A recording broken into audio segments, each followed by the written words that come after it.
안녕하세요. 충남 미래전략연구원 개원 기념 사업으로 진행하고 있는 미래전략 포럼, 오늘 제8차 포럼을 시작하도록 하겠습니다. 오늘은 환경 녹지 분야에 대해서 다뤄보도록 하겠습니다. 저는 충남 미래전략연구원 원장인 이윤석입니다. 오늘 진행은 제가 하나씩 질문을 거기에 따라서 답하는 형태로 그렇게 진행을 하도록 하겠습니다. 참가하신 모든 분들께 유익한 시간이 되시기를 바랍니다. 오늘은 환경 녹지 분야, 크게 큰 두 가지 분야를 다루게 되겠습니다. 그래서 먼저 환경 분야에 대해서 먼저 좀 다루고 이후에 후반부에 녹지 분야에 대해서 다루도록 하겠습니다. 첫 번째 질문은 이겁니다. 아산시에서 환경이라고 하면 가장 먼저 떠오르는 이미지, 가장 먼저 떠오르는 것은 어떤 것입니까? 이런 질문에 제가 좀 드리겠습니다. 아산시에서 환경이라고 이야기하면 저는 가장 먼저 떠오르는 게 이제 보이시죠? 이 아산 환경과학공원입니다.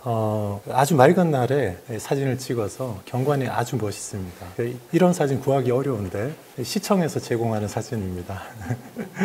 네, 정말 이렇게 보면 광경이 아주 깨끗하고 정말 맑잖아요. 공기도 정말 깨끗한 것 같고 아주 환경적으로 뭔가 잘 관리되고 있는 그런 모습을 이렇게 볼 수 있습니다. 사실 이 아산 환경과학공원은 전국에 여러 지자체가 운영하고 있는 쓰레기 소각장, 쓰레기 처리 시설, 그거 관련된 시설들 중에서 손꼽을 정도로 우수한 시설입니다. 그래서 여러 지자체에서 자주 탐방을 오는, 벤치마킹을 오는 그런 장소라고 할 수 있습니다. 이 사진 안에 지금 많은 시설들이 담겨 있는데 이 전체가 아산 환경과학공원이고 이 환경과학공원 안에는 여러 가지 기능들이 담겨 있습니다. 이 환경과학공원을 가지고 있다는 게 아산시가 대도시는 아니지만 지방의 중소도시 중에서 상당히 앞서가는, 그리고 기술적으로도 뛰어난 그런 도시다라는 것을 보여주고요. 이 환경과학공원을 이렇게 관리하고 있는 자체가 환경관리의 수준을 보여주는 그런 지표가 된다고도 또 할 수 있겠습니다. 이어서 두 번째 질문으로 아산 환경과학공원이 그러면 어떤 곳인지 좀 더 자세하게 설명을 좀 해줄 수 있겠습니까? 라는 질문에 제가 답변을 좀 드리겠습니다. 좀 전에 보셨던 아산 환경과학공원을 위성에서 이렇게 보면 이렇게 노란색 점선으로 이렇게 표시가 되어 있는 부분에 이렇게 위치하고 있고 여러 가지 시설들이 들어 있습니다. 그리고 아산시에서 환경과 관련된 중요한 시설이 지금 이 노란색 테두리 바깥에도 또 있습니다. 아산시에서는 아산시의 이 환경과학공원이 처음 생길 때는 도심지, 원도심의 중심지에서 좀 있는 곳이었는데 도시가 좀 확장되면서 환경과학공원이 있는 위치가 주거지에 좀 가깝게 위치하게 되었는데요. 이 환경과학공원 이 외부에도 보면 위쪽에는 물환경센터라고 해서 하수 종말 처리장이 여기 있습니다. 그리고 여기 아래쪽에, 오른쪽 약간 아래쪽에는 보시면 여기쯤에 있는 건물에 재활용 센터가 또 있습니다. 이런 식으로 이 주변이 쓰레기라든지 하수를 처리하고 하는 그런 이제 컴플렉스로 이렇게 자리 잡고 있고 이런 것들이 몰려 있으면 사실 냄새도 나고 환경적으로 주민들한테 안 좋을 수 있는데 이 아산시에서는 그걸 관리를 굉장히 잘해서 다른 지역에 비해서 현저하게 깨끗한 수준으로 관리를 하고 있는 그런 상태라고 이야기할 수 있겠습니다. 이렇게 노란색 점선으로 되어 있는 면적에 여러 기관들이 들어있는데요.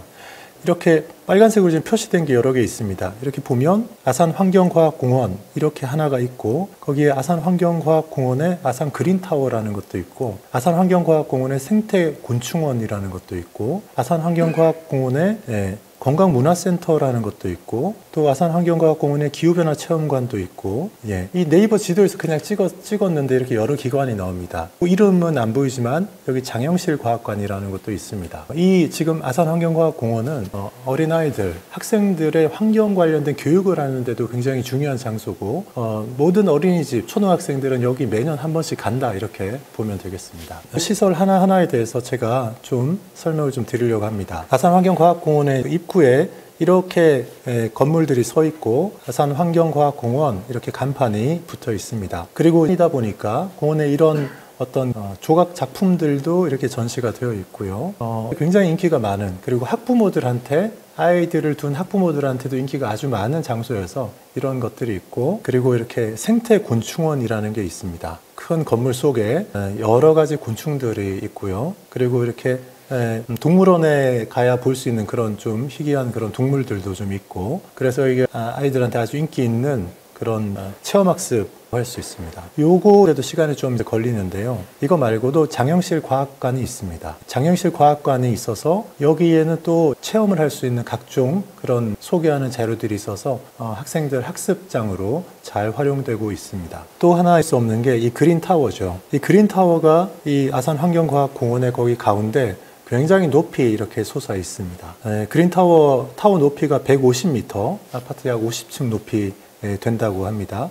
그래서 아마 시에서는 가장 높은 건물이 아닐까 싶고요. 여기 위에 51층, 52층에 가면 전망대가 있습니다. 51층에 전망대가 있고 52층에 놀랍게도 레스토랑이 있습니다. 네, 레스토랑이 있어서 거기서 팔고 뭐 몇 가지 메뉴를 파는데, 여기가 이렇게 위에 전망대가 이렇게 1시간에 한 번 도는 그런 거 있잖아요. 그 기능은 없습니다. 여기는. 아쉽게도 기능은 없습니다. 그래서 여기 올라가면 시의 전역을 이렇게 둘러볼 수 있는 완전히 트인 그런 광경을 여기 올라가면 볼 수 있습니다. 네. 네. 그리고 여기 뭐 전망대에서 이렇게 할 수 있고, 여기 또 가보면 런닝맨, 제 212의 런닝맨 장소예요. 네. 그래서 이런 거 있고, 뭐 그린타워의 전망대 위에 한번 가볼 만합니다. 그리고 돈가스도 뭐 그냥 평이하지만 네, 먹을만 합니다. 너무 늦게까지는 문을 열지 않습니다. 그게 저는 개인적으로 좀 아쉬운데, 이런 전망대는 야경을 보는 게 또 맛인데 식당이 일찍 문을 좀 닫거든요. 근데 그거는 아무래도 지방도시다 보니까 전반적으로 시내의 어떤 저녁에 좀 술을 파는 곳 위주로 해서 그때들 말고는 대체로 문을 닫고 부를 그런 경향이 있어가지고, 여기도 이 그린타워 외에는 다른 것들이 없기 때문에 또 밤에 저녁 시간에 이 그린타워 환경과학공원의 사람들을 유인할 수 있는 그런 유인이 없어가지고 그런데 그것도 뭔가 할 수 있는 보완할 수 있는 그런 작업들을 그래서 또 시도하고 있기도 합니다. 이 아산 환경과학공원에는 놀라운 게 있습니다. 아산시가 한국항공우주연구원하고 협약을 맺어가지고 여기서 그 우주선 로켓 개발하는 거 관련된 연구를 여기서 합니다. 무중력 환경 실험실을 여기 개소해가지고 실험을 하는 거를 한 재작년부터 계속 이야기가 있었는데, 올해 6월에 협약식을 하고 12월 11일에 불과 지나지 않았죠. 개소식하고 현판식을 했습니다. 항공우주연구원에서 무중력 환경에서 낙하 실험을 해야 되는데, 이제 연구소 쪽에서 국내 여러 곳에 거예요. 그래서 여러 곳에서 찾아다녔는데 그 넓은 높이가 어느 정도 이상 나오면서 넓은 공간도 나오는 데를 여기가 찾았는데 여기가 최적지였다. 아산시하고 이야기가 돼가지고 네, 그게 들어서게 됐습니다. 지금 현재로 이렇게 그린타워가 쭉 있는데요. 그린타워의 소각장이니까 쓰레기 소각장의 소각로 배기구가 한쪽 편으로 이렇게 쭉 올라가게 되어 있고, 타워 전체를 꽉 채워서 그렇게 쓰지 않고 빈 공간이 있습니다. 그래서 그쪽에 낙하 실험을 할 수 있는 그런 실험 장치들을 설치해가지고 아산시도 한국항공우주연구원의 우주선 개발하는 거기에 우리도 한몫하고 있다. 네, 그런 놀라운 일이 시에도 있습니다. 네.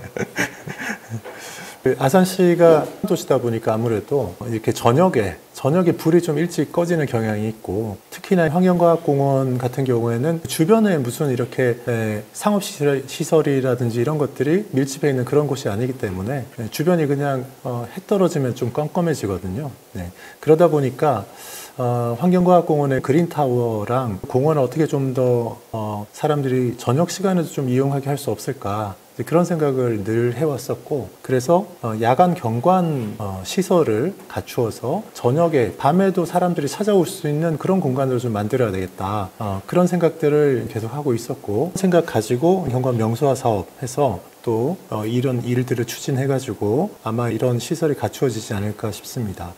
요즘 이렇게 야간에 빛을 이용해가지고 뭔가 멋지게 만드는 것들, 그런 거가 굉장히 많이 발전했더라고요. 그래서 몇 가지 테마를 두고 뭐 예를 들어서 이렇게 오른쪽 위쪽에 보면 마법의 팽이, 주로 아이들 취향에 맞는 그런 것들이긴 합니다. 이런 시설도 만들어서 끌기도 하고, 왼쪽 아래쪽에 보시면 이거는 마치 그냥 숲인데 정원인데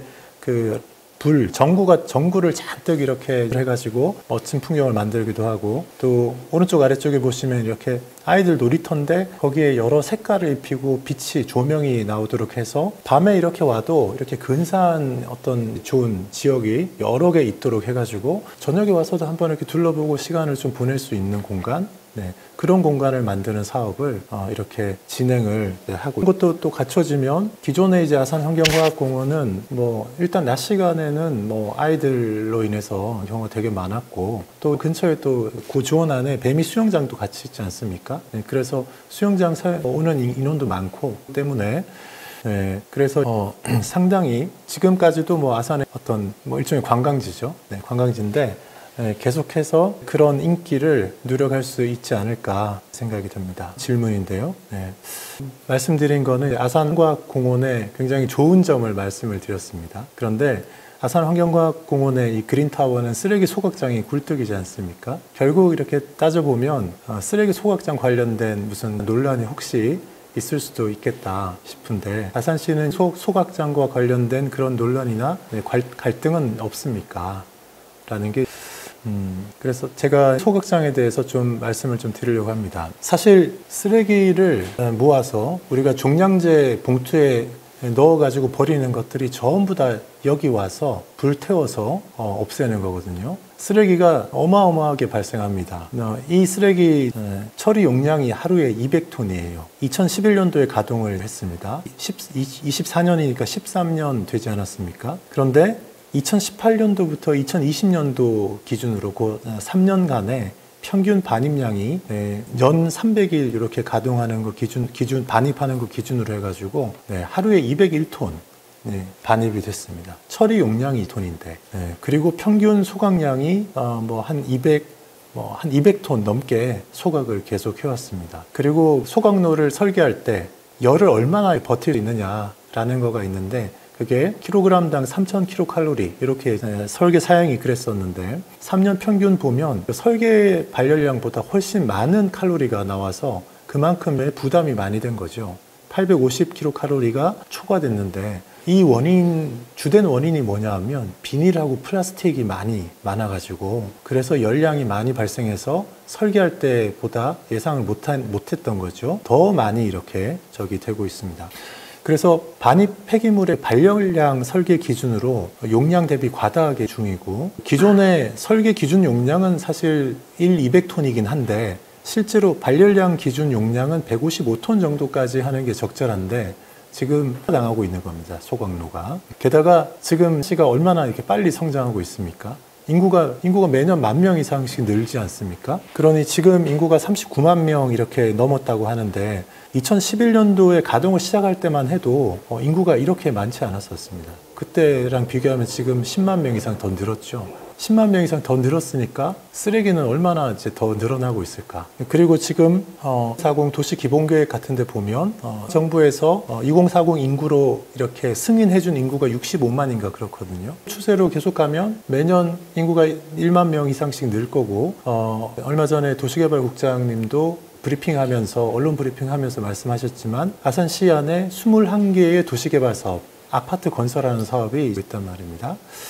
그렇게 됐을 때, 그리고 탕정이 신도시 개발 사업 같은 경우에는 특별히 더 크죠. 108만 평에 거기 2만 몇천 세대가 있었는데, 그런 세대들이 들어와서 인구가 4만 명, 5만 명 정도 늘어나고 할 때, 그럴 때 나오는 쓰레기를 어떻게 할 거냐. 이게 굉장히 큰 문제입니다. 근데 쓰레기 소각로를 이거 필요하니까 오늘 내일 올해 결정해가지고 내년에 지어서 다음에 쓸 수 있는 게 아니에요. 이거 설계하는데 한 3년 걸리고 건설하는데 한 2년 걸립니다. 한 5년 걸리거든요. 그런데 지금 인구가 느는 거를 생각하면 5년만 지나도 5만 명 늘지 않습니까? 그래서 이거를 생각하고 해야 되고, 그리고 이미 지금 2024년인데 이미 2020년에도 일 처리할 수 있는, 하루 처리할 수 있는 기준으로 볼 때 포화 상태다, 용량을 초과했다, 이렇게 볼 수 있습니다.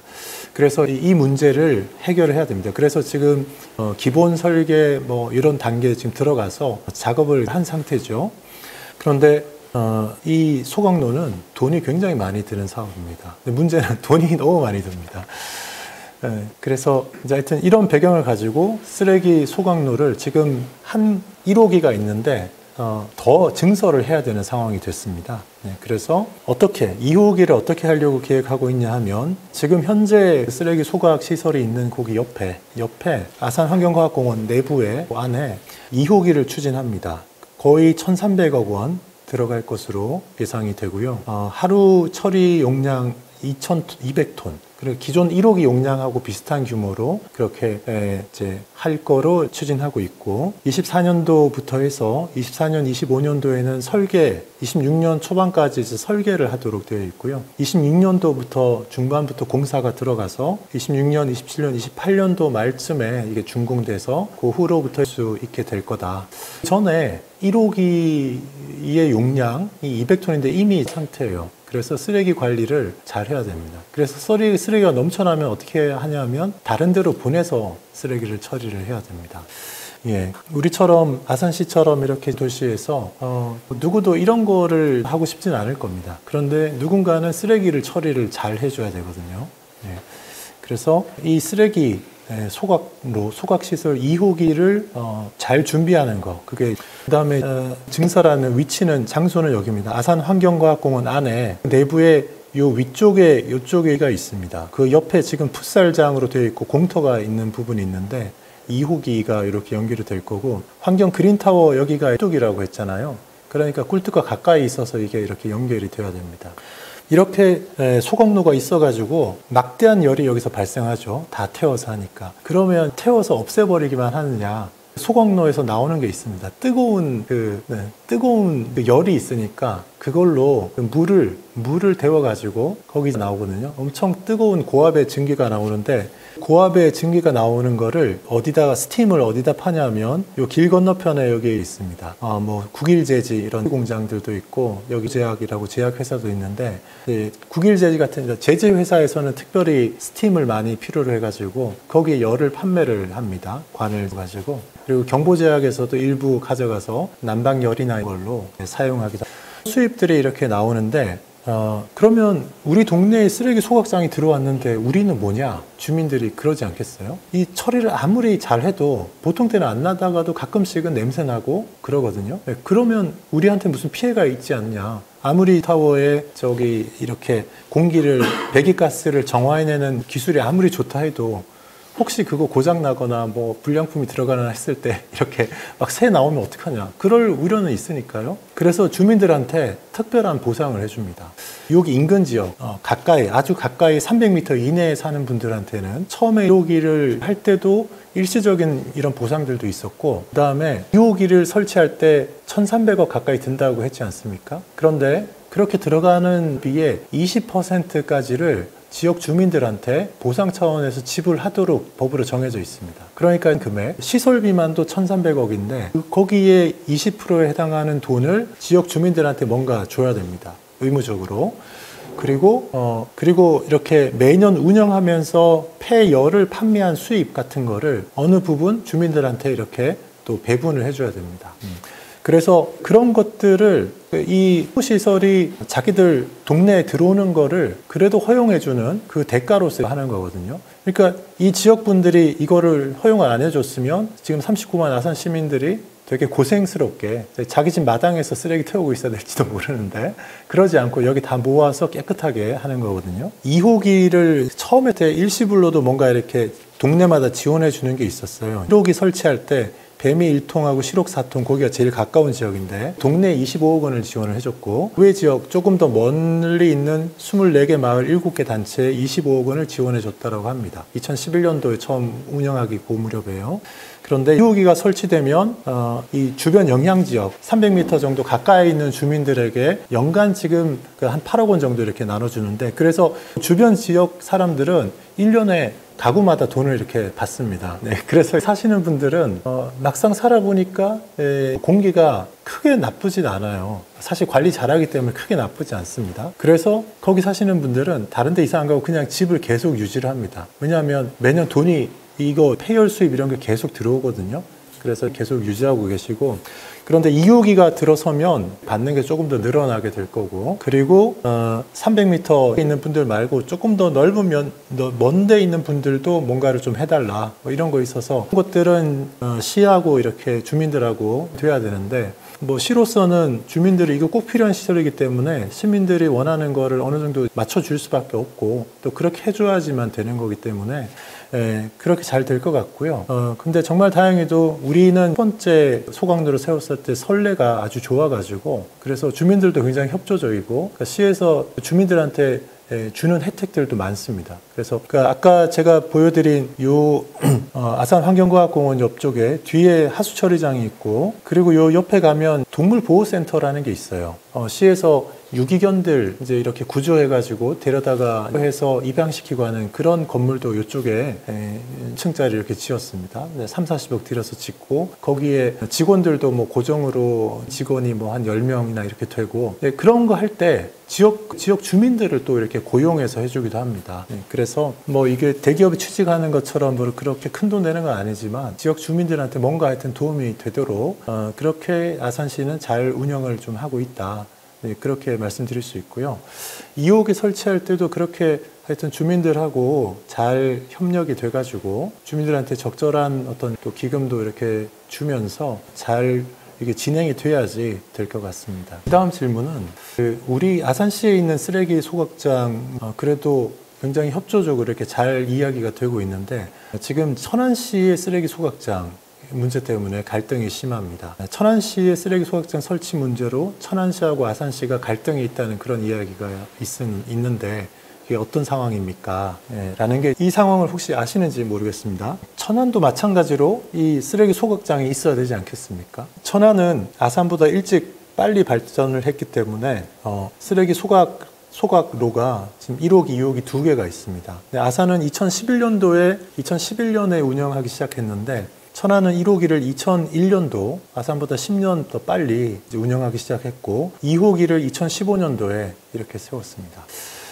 그리고 1호기 이제 시설 용량이 하루 320톤, 그리고 2호기는 250톤. 그래서 지금 우리 아산시는 하루 200톤 처리할 수 있는데, 천안은 320톤, 250톤이니까 570톤. 우리 아산의 용량의 거의 3배에 육박하는 용량을 가지고 있는데, 지금 1호기가 23년 돼가지고 1호기가 수명이 다 돼가서 이 1호기를 대체할 수 있는 그런 증설을 해야 됩니다. 그런데 이거를 대체를 할 수 있는 시설을 일종의 3호기를 만들어야 되는데, 3호기를 1호기, 2호기가 있는 옆에 부지에 만들려고 하는데, 아산시에서, 천안시에서 아마 2001년도 이 무렵 처음 터를 잡을 때 천안이 저렇게 불당동 쪽으로, 신불당동 해서 그쪽으로 도시가 많이 확장될 걸로 생각을 혹시 못했던 거 아닌가 싶습니다. 그래서 2001년도 이 당시는 신불당동도 없고, 그리고 저기 백석동 위쪽에 백석동도 많이 개발이 안 되고 해가지고 거기가 상당히 외진 곳이어가지고, 아산시의 산동리, 아산시의 제일 끝이 산동리인데, 천안하고 아산 경계, 거기에 천안에서 제일 먼 곳, 아산의 경계에 제일 가까운 천안 땅에 거기다가 첫 소각로를 거기 세웠어요. 문제는 그렇게 세워놓고 나서 지금 한 20년 지나고 나니까 자기네가 도시개발을 그쪽으로 해가지고 제일 비싼 아파트가 신불당도 그쪽에 가까운 데 몰리게 됐습니다. 이게 난리죠, 사실. 뭐 어떻게 보면 요즘 기술이 좋아서 여기 소각로에서 나오는 공기가 깨끗하니까 괜찮다, 이렇게 뭐 우길 수도 있겠지만, 또 찝찝한 면이 또 없는 건 아니지 않습니까? 그러니까 쓰레기 소각로를 저쪽에 천안으로 봤을 때는 좀 인구가 없는 저기 목천 쪽이나 동쪽으로 이렇게 보냈으면, 그러면 이런 고민 안 하는데, 천안시가 쓰레기 소각장을 산동리 경계에 거기 바로 붙여서 갖다 놓는 바람에 양쪽 다 되게 됐어요. 우리도, 아산시도 탕정이 신도시 개발하면 산동 사거리 거기까지 딱 신도시 딱 들어서는데 산동 사거리에서부터 요 소각장까지 거리가 1km가 안 됩니다. 가깝습니다. 네. 그러니 문제가 생겼죠. 네. 지금 요 좀 보시면 천안시 환경에너지사업소 이렇게 하면 이렇게 요 위치에 이렇게 딱 뜨는데, 네, 1호기 시설, 1호기, 2호기 시설이 여기 지금 제가 주황색으로 표시해 놓은 거 요 바로 위쪽에 여기에, 그리고 지금 천안에서 증설하려고 하는 그 위치가 주황색으로 표시해 놓은 여기입니다. 주황색으로 표시해 놓은 여기고요. 제가 이렇게 좀 동그랗게 반원을 점선으로 그려서 500m라고 해 놓은데, 500m라고 해놓은 이쪽, 요 왼쪽 땅은 아산 땅입니다. 그래서 요 왼쪽 편에 여기 아래쪽에는 여기에 아파트가 한 1,300~1,400세대 되는 아파트가 있습니다. 예, 여기가, 예, 그리고 이쪽에 또 몇백 세대 되는 아파트가 있습니다. 그래서 500m를 이렇게 딱 그으면 천안에는 주거시설은 여기 하나도 없습니다. 여기 산업단지여가지고 공단만 있고, 이렇게 했을 때 여기 3일 원앙 아파트인가 1,000세대 넘는 아파트의 가운데쯤까지가 500m 정도가 되고, 또 옆에 또 여기 아파트가 하나 있는데 거기도 가운데쯤 500m쯤 됩니다. 그래서 이렇게 하고, 그리고 여기 자연불악이 있습니다. 자연불악의 세대가 여기 이쪽에 500m 안에 포함이 됩니다. 그런데 천안에는 500m 안에 민가가 없어요. 네. 그러면 이게 우리 기준으로 하면 이게 시가 이렇게 경계쯤에 있는 게 아니고 그냥 아산시 안에 이런 경우가 있다 이러면 500m쯤 해가지고 요 가구들한테만 보상을 줘야 됩니다. 근데 천안에서 어떻게 했냐면, 이건 꼼수죠, 꼼수. 자기들의 민가가 없어, 500m 안에는. 그러니까 사실 이거 보통 보상 줄 때 제일 기본적으로는 300m 안에 지역 주민들만 주변 영향 주민이라고 해서 보상을 줘요, 보통 대부분. 그리고 혹시 조금 하면 한 500m 이렇게 해주는데 대부분 300m거든요. 근데 이렇게 500m 그으면 천안은 자기들 들어가는 저기가 없으니까 어떻게 했냐면 그냥 임의로 이렇게 1000m까지 해가지고 1000m까지 하면 여기 백석동에 아파트 일부가 들어갑니다. 우리 이 사람들까지 넣어야 되겠다. 그래서 이렇게 했었는데 1호 새로 증설하려고 하는 거가 있기 전에는 요 신불당동이 입주를 안 했기 때문에 여기는 사람이 없었어요. 그래서 이쪽 백석동 아파트만 고려해가지고 여기를 잔뜩 넣었어요. 근데 이제 이번에 고려하면서는 1000m 하는데 백석동에 이쪽 아파트도 들어가는데 신불당동 아파트가 들어왔어요. 그래서 1m 또는 1200 이렇게 그어가지고 1200m 안에 있는 사람들한테 보상을 해주자. 그렇게 하면 숫자상으로 이 천안 사람들이 훨씬 많아지잖아요. 500m만 하면 천안 사람이 하나도 없는데. 그리고 그 기존에 이거 보상하는 방식이, 기금을 할 때 방식이 500m 안에만 들어오면 100m 가까이 있는 사람이든 500m 가까이 있는 사람이든 차이를 두지 않고 그냥 500m 안에 들어와 있으면 그냥 n분의 1로 주는 걸로 돼 있었어요. 그러니 천안에서 어떻게 했냐면 500m 안이랑 뭐 1200m, 자기들이 임의로 1200m 이렇게 긋고 1200m 안에 들어있는 모든 사람들한테 n분의 1로 보상을 해주자. 이렇게 한 거예요. 이렇게 하니까 우리 아산시 지역의 산동리 주민들이 받을 수 있는 게, 처음에 시설을 설치할 때도 시설비가 만약에 1,300억 들어가면 20%를 주민들한테 줘야 된다 했잖아요. 그리고 매년 이렇게 폐열을 판매하는 수입에서 나오는 것도 일부 분할해서 줘야 되는데 500m 안에만 기준으로 하면 사실 여기 산동리 사람들이 그냥 다 받아야 되는 거예요. 근데 그거 안 해주려고 이거를 1200m까지 늘려가지고 천안 사람들 숫자를 더 늘렸어. 그러면 최소한 거리에 이렇게 따라서 가중치라도 도서하자. 그러니까 천안은 이것도 싫다는 거예요. 그냥 1200m 꺼가지고 그냥 n분의 1로 하자. 그러니까 논란이 있어가지고 또 가중치라도 좀 둬라. 그러면 그렇게 해서 지금 500m 이내인 저기 세대수가 아산시는 1342세대, 천안은 없습니다. 그리고 500m 초과하고 1000m 이내인 세대가 아산시는 600세대, 천안은 2484세대. 1000m 초과하고 1500m 넘는 세대가 2835세대. 천안은 이 1500m까지 다 넣어서 하자는 거예요. 근데 이렇게 했을 때 500m, 1000m, 1500m에 가중치를 3, 2, 1이라도 두자. 이게 입장인데 3, 2, 1로 도서의 영향을 이렇게 했을 때 피해 영향 비중이 40%대 60% 정도 되더라. 그래서 우리가 최소한 양보하는 거는 40%의 어떤 배분은 아산시에 돌아가게 해주라. 그리고 거기 커미티 같은 거 위원회 구성할 때도 아산 시민이 40%는 들어가게 해주라. 이거를 계속 요구한 거예요. 근데 천안시는 계속 어떻게 보면 없는, 전국에 어디도 피해 영향 주민 지역을 1000m, 1500m 이렇게 하는 데가 없어요. 그런데 아주 예외적으로 와서 이렇게 하는 거예요.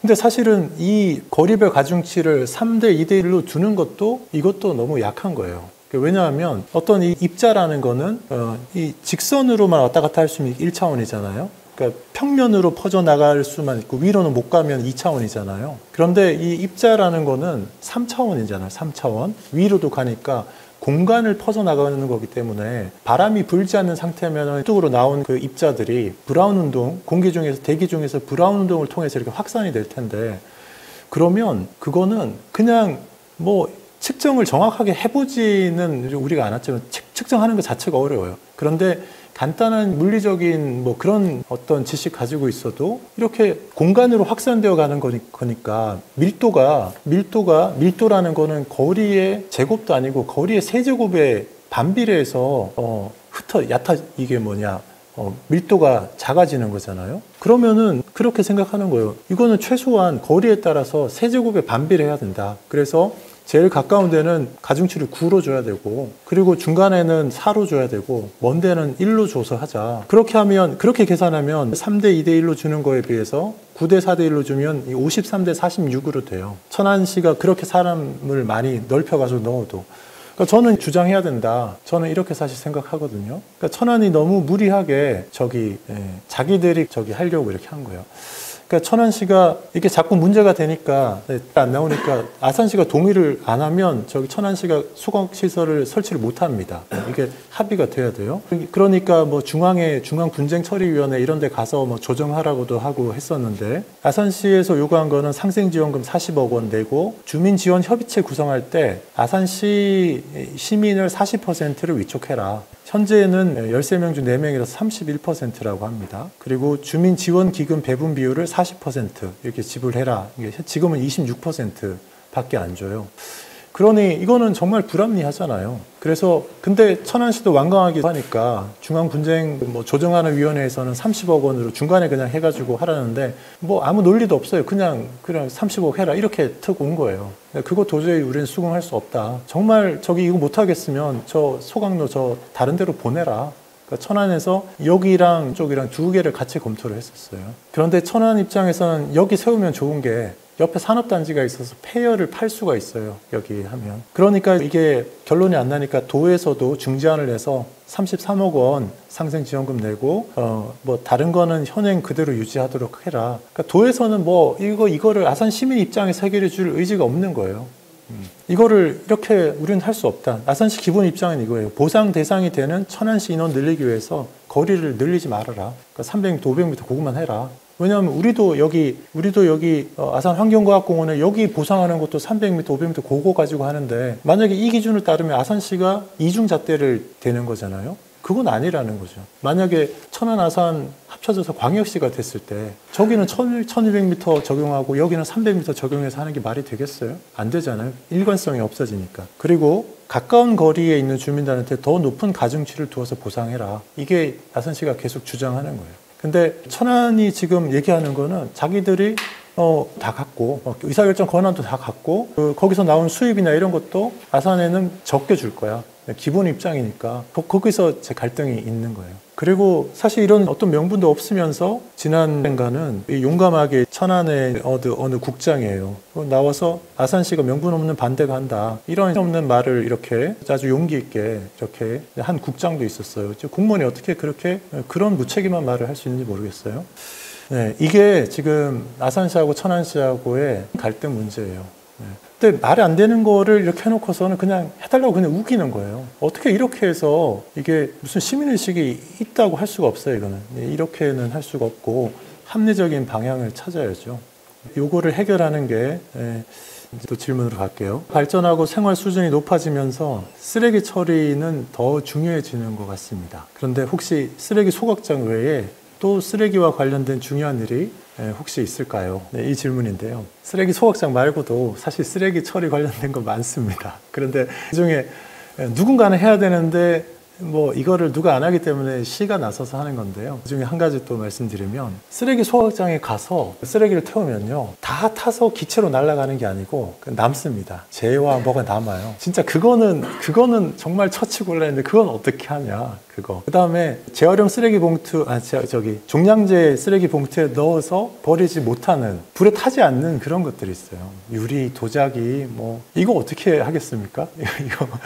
이거 그런 것들이 많이 안 나올 때는 그냥 뭐 집 근처에 어디 그냥 다 묻어버리고 뭐 버리고 이렇게 했었는데 어쩔 수 없이 매립을 해야 됩니다. 매립해야 되는데, 우리 집 앞에 내가 잘 가꾸고 있는 밭 옆에다가 갖다가 묻겠다 이러면 사람이 아무도 없을 거 아니에요? 이거 문제예요. 네. 그러니까 이거를 처리해야 되는 필요가 예전부터 있었기 때문에 예전에도 쓰레기를 매립했던 시설이 있는 거죠. 네. 이미 선례가 있기 때문에 조금 편한데 그러면 시설 옆에 좀 확장해서 방식으로 하죠.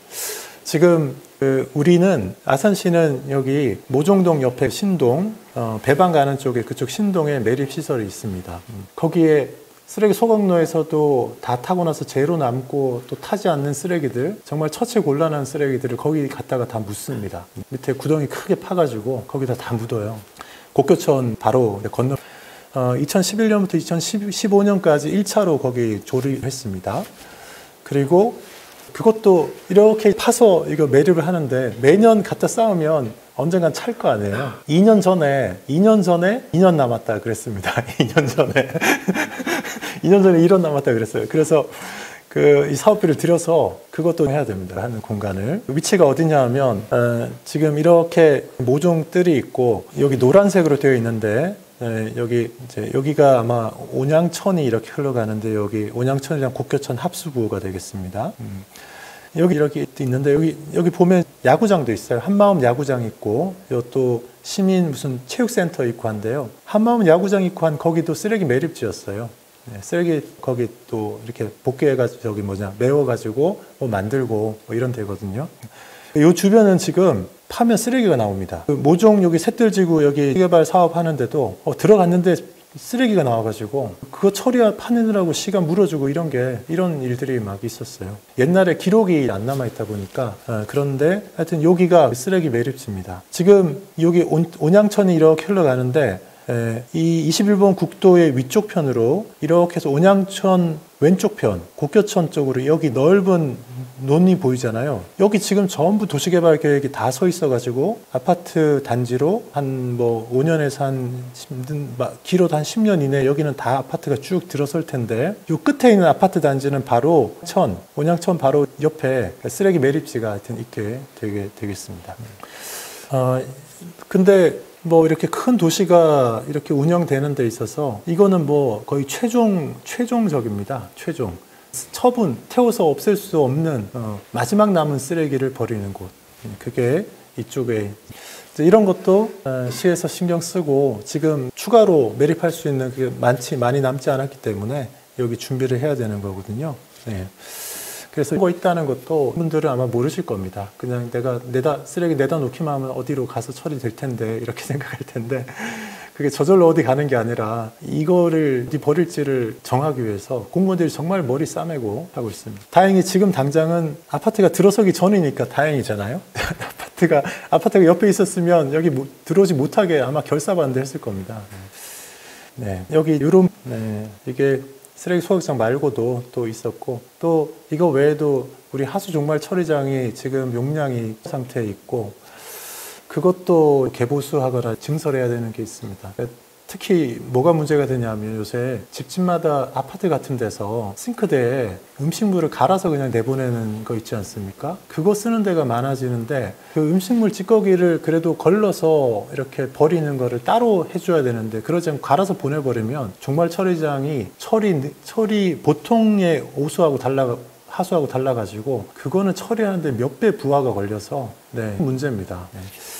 그래서 그런 사업도 지금 추진을 또 해야 되는데 사업들은 기본적으로 돈이 너무 많이 듭니다. 그런 일들이 있다는 거 제가 좀 소개 좀 해드렸습니다.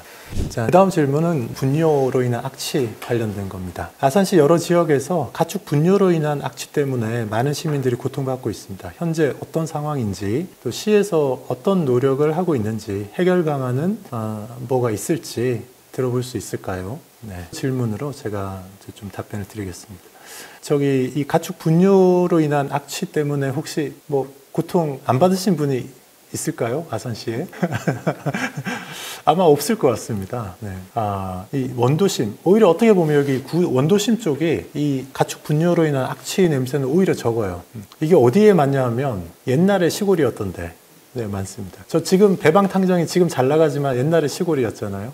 네. 이 가축 축사들이 옛날에 시골에 도시가 개발되기 전에 먼저 자리 잡고 있었던 데들이 있어요. 그러니까 주변에 아파트 단지가 들어와도 축사에 대고 냄새 너무 난다라고 컴플레인을 할 수는 있는데 너네 나가라 이렇게 할 수는 없는 거예요. 나가라고까지는 할 수 없습니다. 그래서 이게 지금 정말 심각한 문제입니다. 어떻게 대응하는지 그런 거를 제가 말씀드리기 전에 이 지금 상황, 악취가 나는 그런 상황을 좀 말씀드리면 저도 모종동에 저희가 푸르지오 아파트 그게 봄, 여름, 가을 이렇게 되면 어디선가 막 날아오는 막 가축 분뇨 막 썩는 냄새 근데 그거가 근처에는 분명히 없거든요, 축사가. 근데 뭐 몇 킬로 밖에서 날아오는 거예요, 그게.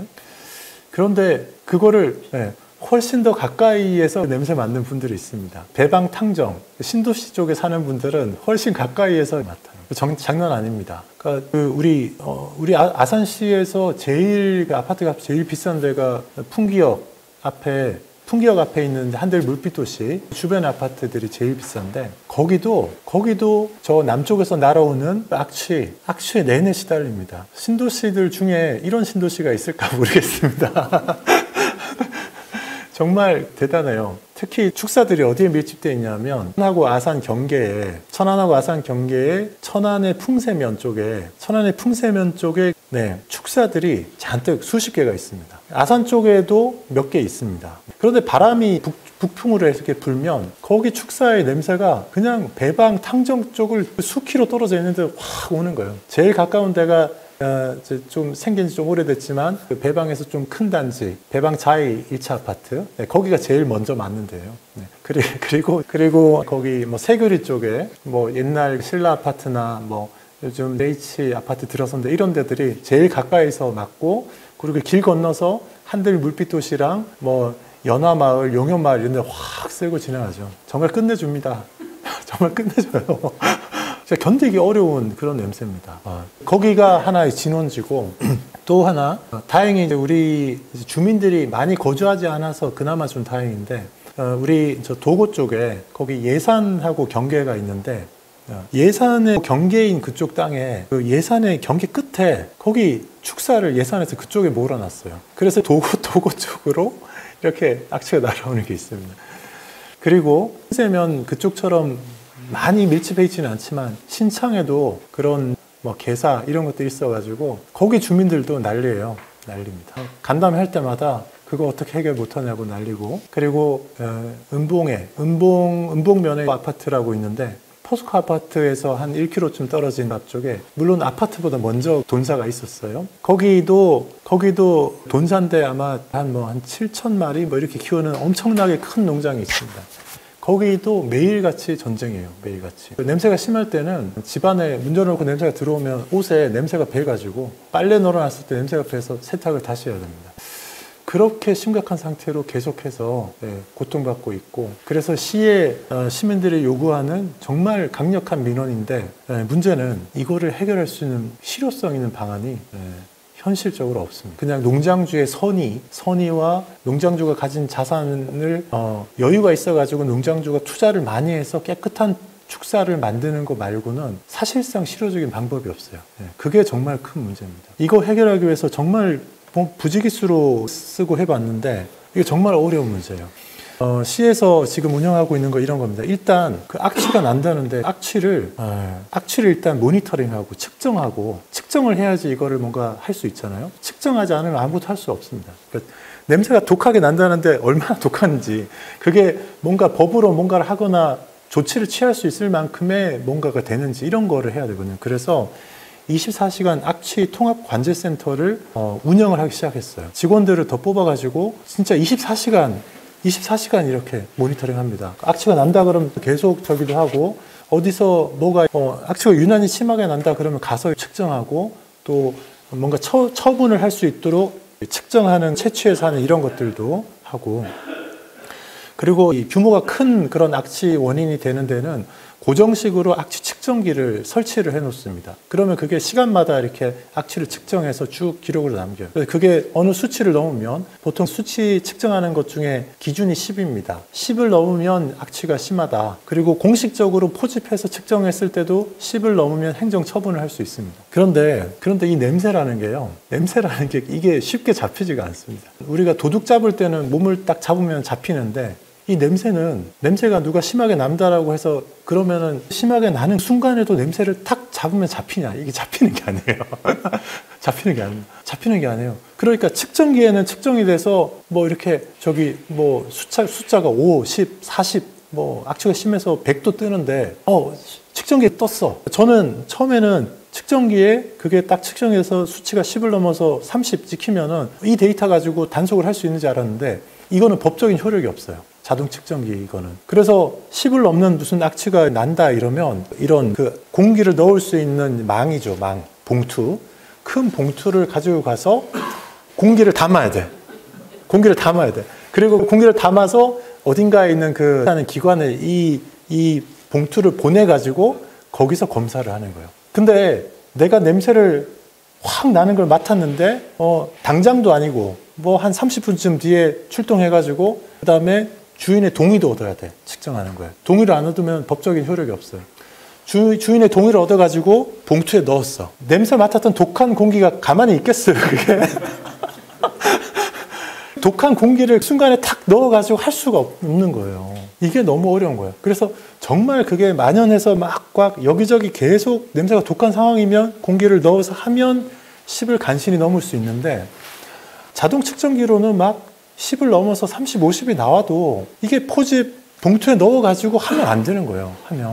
그러니까 직원들이 얼마나 이렇게 진 빠지고 힘이 들겠어요. 그러니까 도대체 이게 왜일까 해서, 심지어는 이렇게 했어도 고정식 악취 측정기를 하는데, 이게 혹시 이 공기가, 축사에서 나오는 공기가 혹시 뭐 열기가 있어 조금 따뜻해서 위로 올라가는 거 아니냐. 그래서 이렇게 타고 가서 아파트에서는 냄새가 독하게 느껴지는데, 측정하는 사람이 그냥 밑에 다닐 때는 별로 냄새가 안 나.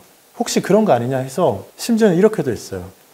뭐 은봉에 거기 그 농장 돈사 앞에 거기는 측정기를 2m 높이에 하나 달고 5m 높이에 하나 달았어요. 그랬더니 아니나 다를까 2m 높이, 사람 여기 높이에 있는 거는 10을 넘는 경우가 거의 없어요. 근데 5m 높이에 달아놓은 거는 10을 안 넘는 날이 거의 없어. 근데 문제는 여기서 또 생겨요. 5m 높이의 공기를 사람이 어떻게 봉투에 담아요? 그러니 출동해서 담을 때는 사람이 요 높이에서 담는 거예요. 이게 쉬운 일이 아니에요. 그래서 그렇게 막 정말 뭐 10번, 20번 하다 보면 그래도 한 번 걸릴 때가 있어. 진짜 심해가지고. 그러면 행정 처분을 하는데, 조업 정지도 사실은 할 수 있는데, 이게 무슨 조립 제품 어셈블리 공장 같으면 라인도 세울 수 있는데, 이 살아있는 생물이잖아요. 조업 정지를 시키면 돼지가 죽을 수 있어. 그래서 이건 못해. 조업 중단을 못해. 조업 중단에 상응하는 과태료를 뭐 얼마 물리는데 돈이 얼마 안 돼. 그리고 심지어 과태료마저도 이 주인이 안 내고 과태료 이거 처분이 부당하다고 행정 소송을 또 걸어요. 그래서 걸려있는 소송이 몇 건이에요. 직원들이 이게 뭐예요? 직원들이 악취 좀 어떻게 좀 해보려고 하는데, 이 뭐 솜방망이 법이 허용을 안 하니까 솜방망이 쳐버리니까, 그거 해놓으면 행정소송, 행정심판 들어와서 그거 해야 되지. 가서 냄새 난다고 갔는데 잡히진 않지. 그러니까 이게 한 몇 년 있으면서 이 악취를 진짜 그렇게 단속을 해서 한다는 거는 정말 어려운 일이구나. 측정하는 거 어렵고, 과태료 처분할 수 있게 법적으로 이렇게 인정받을 수 있는 증거를 만들어 찾기가 너무 어렵고, 근거를 가지고서 과태료 처분해도 솜방망이야, 솜방망이. 이거는 법을 더 강화해야 되는 부분이 있어요. 그리고 이거 개선하려면 돈이 굉장히 많이 필요합니다. 사실 돼지가 7,000마리 있어도 사람도 이렇게 아파트 3,000세대, 4,000세대 아파트에 사는 사람도 뭐 7, 8천 명 살잖아요. 그런데도 사람들 사는 아파트에는 분유 냄새가 안 나잖아요. 축사도 마찬가지예요. 그거는 깨끗하게, 화장실을 깨끗하게 처리해 주면 되는 건데, 돈을 들여서 깨끗하게 처리를 안 하니까 냄새 나는 거거든요. 근데 그거 하려면 돈이 많이 들죠. 그래서 그래도 볼 때는 이 법을 바꿔야 되는 거니까 국회의원들이 더 적극적으로 나서야 돼요. 그냥 시에서 공무원들은 그냥 할 수가 없어요. 법이 세야지 이게 가능하고, 그리고 이 정도 국가의 지원도 또 해줘야 되는데, 그런 돼지 돈사 같은 경우에는 냄새가 안 나는 이제 그런 돈사들도 있어요. 시설 투자를 많이 해야 돼, 대신에. 좀 지원을 해주되, 농장주들이 사실은 더 해야 되겠죠.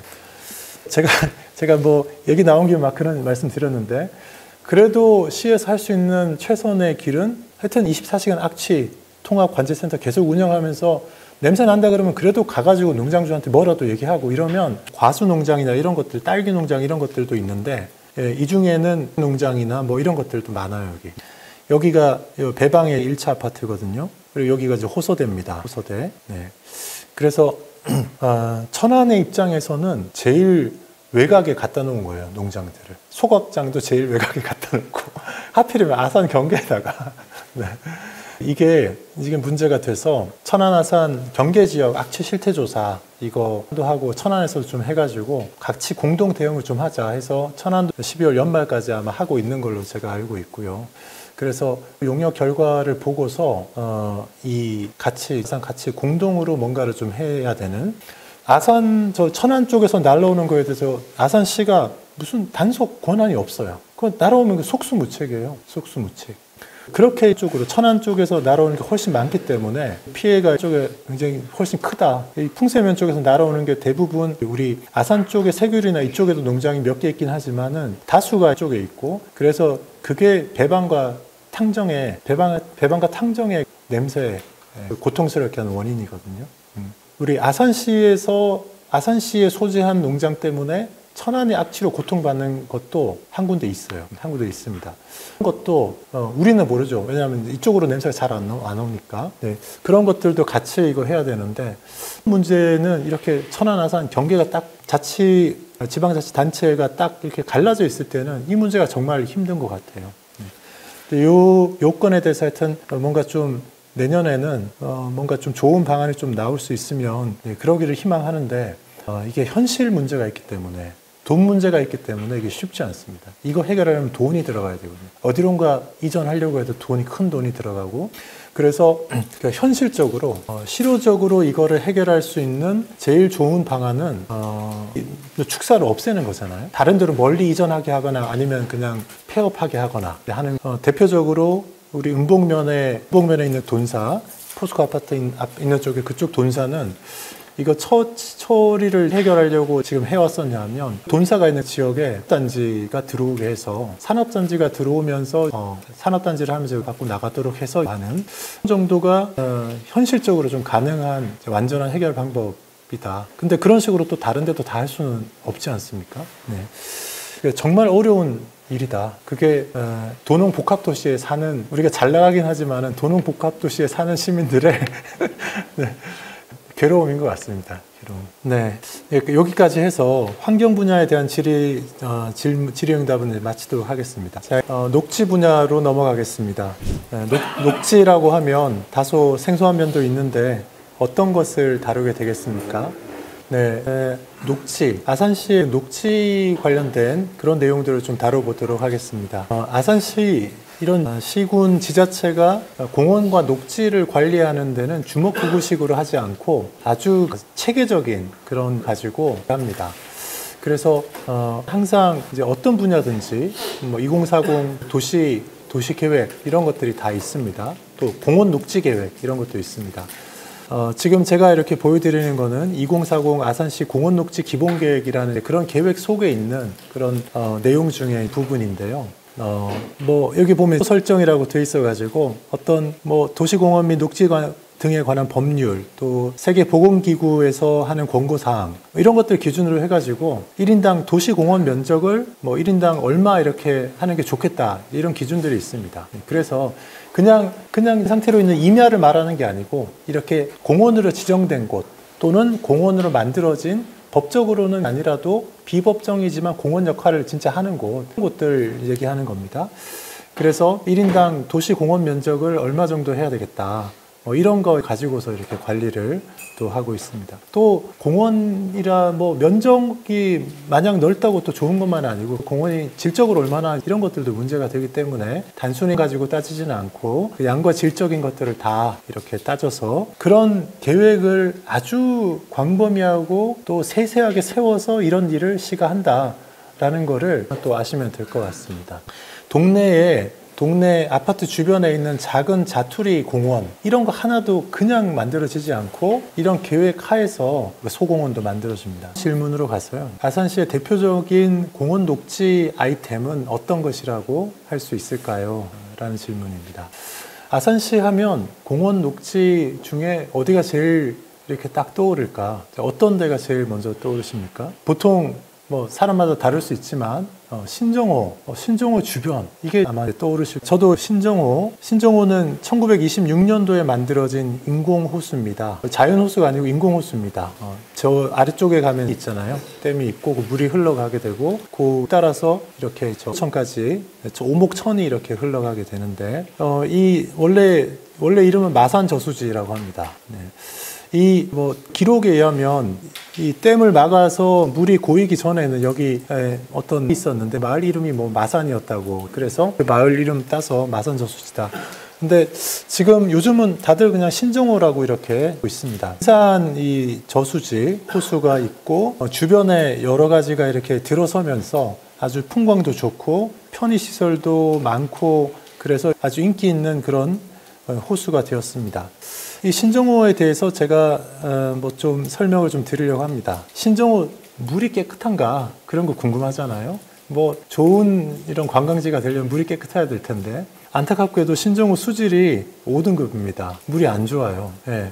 언제였나 신정호를 한 사진전 이런 게 있었는데 사진 이렇게 찍은 것 중에 보니까 그런 게 있는 거예요. 누가 배가 이렇게 가르고 지나갔나 해서 뭔가 이렇게 물살이 생기고 하는 그거 광경 자체로는 멋진데 완전히 녹조라떼인 거예요. 녹조라떼. 그런 저기가 있을 때도 있고요. 네. 그래서 개선 사업을 하는데요. 수질 3등급 개선하기 위해서 여러 가지 작업합니다. 그래서 강제로 물 순환시키는 장치도 넣기도 하고, 네, 위에 습지도 만들고, 풀 같은 거 걷어내기도 하고 그런 노력을 하는데 이 수질을 깨끗하게 한다는 게 이게 보통 일이 아닙니다. 심지어는 저쪽에 궁평저수지, 송악저수지에 있는 깨끗한 물을 이쪽으로 끌어와서 여기 물 다 빼고 그 물로 다 채우면 저기 좀 깨끗해지지 않을까 이야기를 하기도 했고 어쩌면 그건 또 아닌 것 같다는 생각도 들어요. 궁평저수지는 저 산 좀 높은 데 있기 때문에 물이 깨끗하거든요. 네, 그래서 물이 우리가 기대하는 것처럼 깨끗하지 않다. 이게 신정호의 물의 제일 약점이다. 이렇게 볼 수 있겠습니다. 또 하나, 신정호 물은 그렇다 치고 여기는 낚시가 있나 그래요. 신정호에 물고기가 살까? 이거 궁금하지 않습니까? 신정호에 무슨 물고기가 살까? 궁금하지 않습니까? 시는 온갖 일을 다 합니다. 그러니까 이 호수에 무슨 물고기가 사는지 이런 것도 해가지고 파악을 하고 있어야 됩니다. 그래서 2023년도인가 건데 조사를 해보니까 총 3계목 7개과 14종의 어류가 이렇게 살고 있고 개체 수로 봤을 때는 흰줄 납줄개라는 저는 처음 들어보는 이런 물고기인지 하여튼 이게 제일 많고 개체 수로는 비율로 38%였습니다. 참붕어가 27%, 블루길이 22%. 다행히 베스는 없습니다. 블루길이 22%, 칠이 7%, 붕어 2%, 붕어하고 떡붕어는 다른가 봐요. 떡붕어 0.6%, 피라미 0.4%, 가물치도 있고 동작에 갈문망둑, 메기, 잉어 이런 순서로 베스가 없어서 블루길 외래종이 있지만 그래도 생태계가 상당히 안정적으로 이렇게 되고 있습니다. 그리고 양으로 총 무게를 봤을 때는 붕어가 제일 많고 그 다음에 흰줄 납줄개, 참어, 가물치, 블루길 이런 순서라고 합니다. 그래서 조사에서 봤을 때는 다행히 외래종 중에 블루길이 들어와 있긴 하지만 생태계가 안정적이고 종 다양성도 상당히 양호한 편이고 베스가 없어서 외래종이 완전히 이렇게 이 생태계를 그런 일은 지금 여기는 않고 있다. 그렇게. 그래서 이 물고기들은 종류대로 많이 사는 것 같고 물만 좀 깨끗하게 해줄 수 있으면 더 좋겠다는 생각이 듭니다. 그리고는 지금 이런저런 큰 개발이 이루어지기 전에도 예전부터 아이들이 여름 되면 제일 가고 싶어하는 그런 물놀이장이 있는 제일 인기 있는 장소였습니다. 옛날부터 있었는데 이렇게 좀 더 잘 꾸며서 아주 싼 비용으로 수영장을 이용할 수 있도록 이렇게 해주는 여름에 아주 인기 장소라고 하겠습니다. 네, 이렇게 제가 신종호에 대해서 뭐 이런 기본적인 것들을 좀 드렸습니다. 기본적인 거지만 신종호에 무슨 물고기 사는지는 아마 처음 들어보셨을 겁니다. 네. 그 다음 질문이에요. 네. 신종호는 아산 시민들에게 많은 사랑을 받는 곳인데 어떤 면에서 좀 더 특별한지, 그리고 무슨 일들이 지금 신종호와 주변에서 일어나고 있는지 알 수 있을까요? 신종호는 아산 시민들한테 인기가 많은 일종의 뭐 유원지, 관광지라고 할 수 있는데, 이 신종호를 잘 개발하기 위해서 정말 많은 신경을 씁니다. 사실 신종호뿐만 아니라 도시가 보기에 아주 해야 되지 않습니까? 아름다워야 되는데 그렇게 되도록 하기 위해서 경관계획이라는 거를 이렇게 짭니다. 2030 아산시 경관계획, 너무 길게 2040 이렇게 하지 않고 2030 이렇게 잡아서 이 작업 자체도 작년인가 진행이 되었는데, 아산시의 경관을 아주 잘 만들 수 있도록 마스터 플랜을 만드는 그런 작업이었죠. 작업을 하던 중에 요 신종호 지구에 대해서 별도로 경관 계획을 세운 겁니다. 경관 계획 세운 걸 이렇게 보면 이 그림이 약간은 좀 흐릿한데, 신종호 주변의 호수 둘레에 여러 가지 이렇게 나눠 가지고 여러 가지 어떤 테마별로 뭔가를 하는 것들이 이렇게 쭉 되어 있습니다. 그리고 중간에 보면 신종호의 뚝에 있는 쪽의 반대편이죠. 저 상류 쪽에 이렇게 되어 있는데, 이게 생태 관찰 교량입니다. 이렇게 놓는 거를 포함해서 신종호 주변에 현재 여기 아래쪽에 이쪽에 지방 정원이 지금 준공이 됐습니다. 지금 한겨울이라 가지고 식물들이 다 뭐 제대로 자라지 않고 해서 지금 가면 뭐 크게 볼만하진 않은데, 내년에 되고 해서 내년 상반기에 그런 식물들을 다 식재하고 가꾸면 여기가 공간이 있을 겁니다. 네.